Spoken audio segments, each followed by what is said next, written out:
Griezmann is one of the hardest players to rank in an all-time list. It's hard to argue against the fact that he's a genius with the ball at his feet. He has a World Cup to his name as well as one of the greatest Euro performances ever. But on the other hand, he has never won the league. In fact, he has only won 4 club trophies and his record in finals is dreadful, having lost the final of the World Cup, the Euros and the Champions League. Even when it comes to getting love from the fans, he isn't the luckiest of guys. With one scandal after the other, there isn't one fan base who's been left with no reason to dislike him, which is unbelievable considering that at one point he was the third in command. They used to say Barcelona have Messi, Real have Ronaldo, and Atletico have Griezmann. But at this point, it seems that many barely remember Griezmann, or at most remember him as a player who had 1 or 2 good seasons, a player the streets want to forget, who ironically tend to be forgotten about.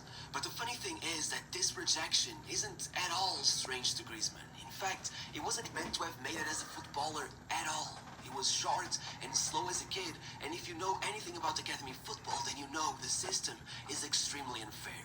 Clubs want results as fast as possible, and when you're a late bloomer who gets tossed around by kids the same age as you, you're doomed. And that's what happened to Griezmann at first. He had all the technique, his family was well off, well connected, and he invested in his football dream. But no matter how many trials they arranged for him, it was rejected. Metz, PSG, Lyon.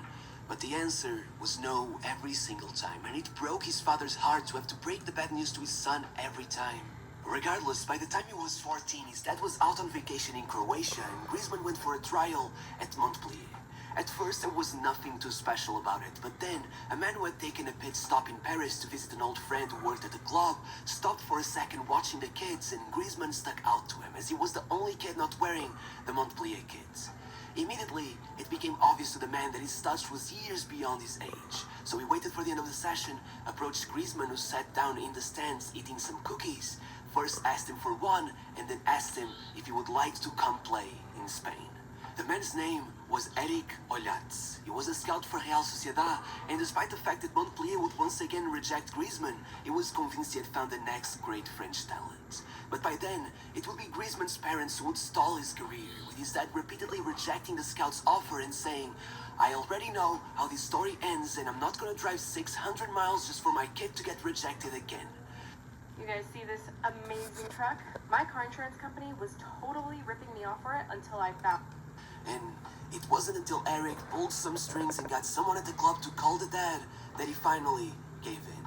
Despite this, against all the odds and against the wishes of his mom who insisted he should not have gone, it all worked out, and Real Sociedad invited him to join the club. But the scout noticed that Griezmann was struggling to learn the language or make any friends there, so knowing how shy he could be, he moved in with him. It was supposed to be a temporary thing, just to get adapted.